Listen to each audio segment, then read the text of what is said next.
I need you. Good evening. Good evening.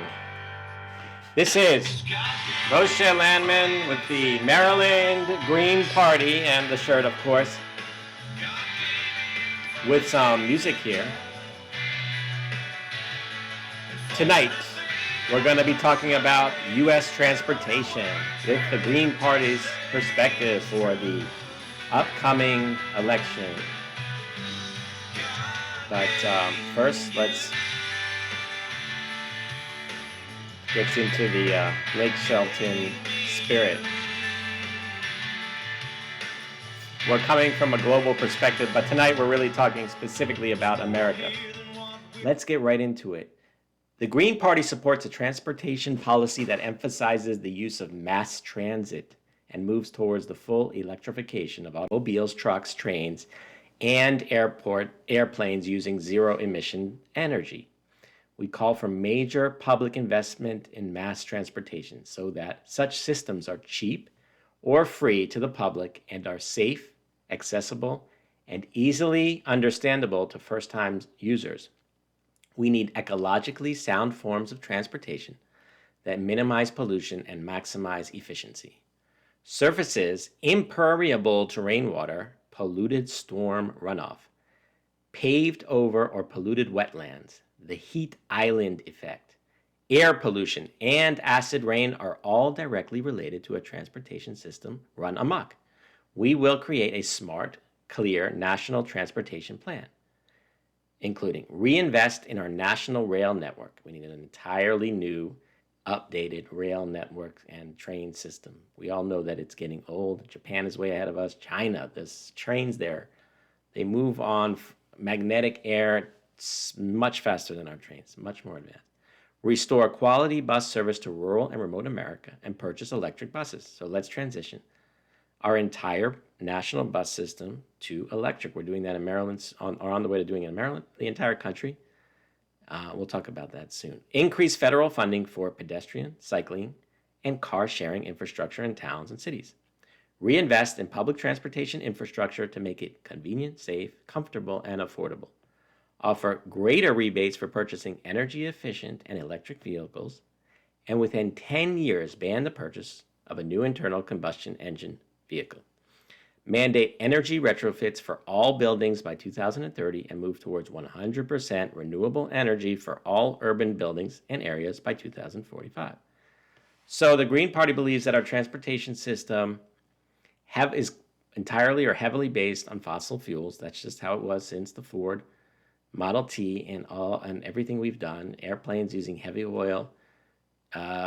We do have also rail using now. We need to get everything to be electric that's based on renewable energy, solar, wind, and possibly safe nuclear. Mass transit. The idea is everyone in the city. I mean, why would you want to be in New York with a car anyway? The traffic is ridiculous. So what's the point? Let's just everybody get on. If you're especially in a heavy city, use the public transportation system, which should be based on renewable energy. If you're out, of course, in the suburbs, look for an electric car. We're going to see a lot more electric cars. Maryland's going towards all electric in the next 12 to 15 years or so. We've got to do that nationwide to stop the emission of the greenhouse gases. But also there's other problems with cars. I don't know if you know this. We've got the tire issue, the tires rubbing off, creating all of these pollutants that go into the water, cause all sorts of problems. So we have to work on our tire issue, figure out a way to, make tires safer, better for the environment. That's a whole class that we can talk about tires. We need to get towards electric vehicles that are affordable. We need to have all of the manufacturers, including the Japanese and the Chinese and American brands, to move towards 100% electric. We need to build out the electric charging system and replace the gas-based system.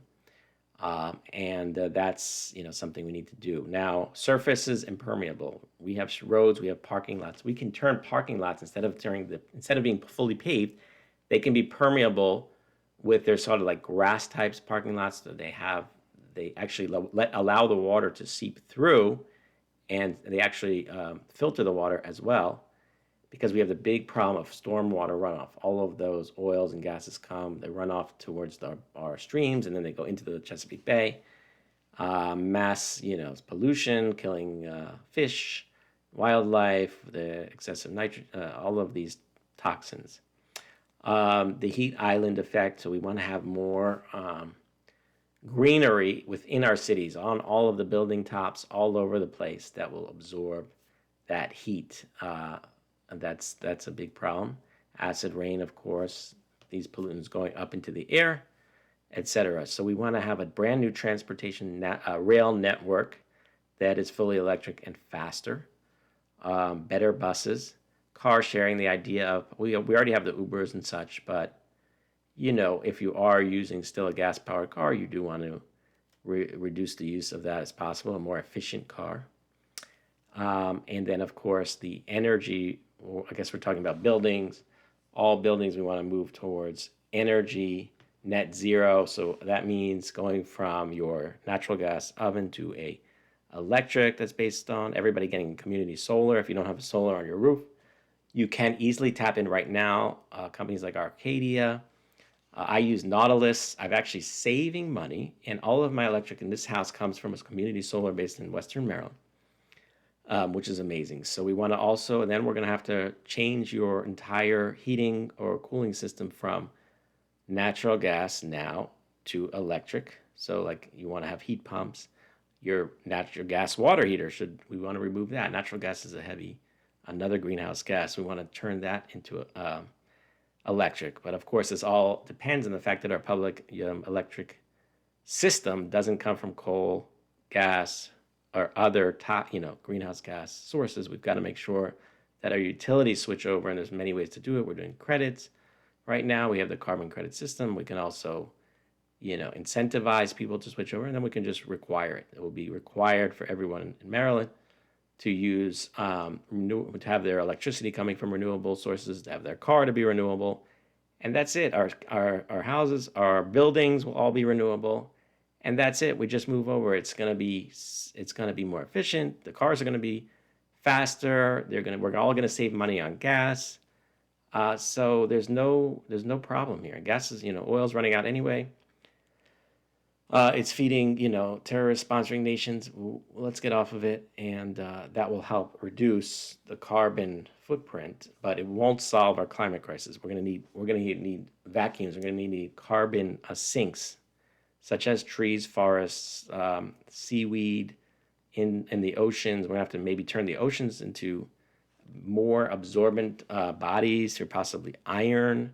We can also feed the iron into the oceans. There's a lot of different ideas out there right now.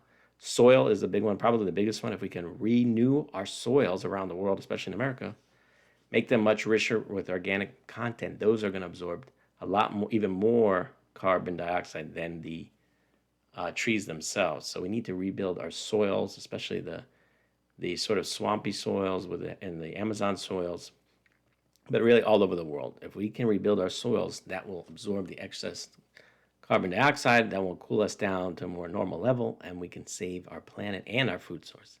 That's the U.S. transportation system from the Green Party. Thank you for your time tonight, Moshe Landman, candidate in the state of Maryland. Have a wonderful evening from Maryland.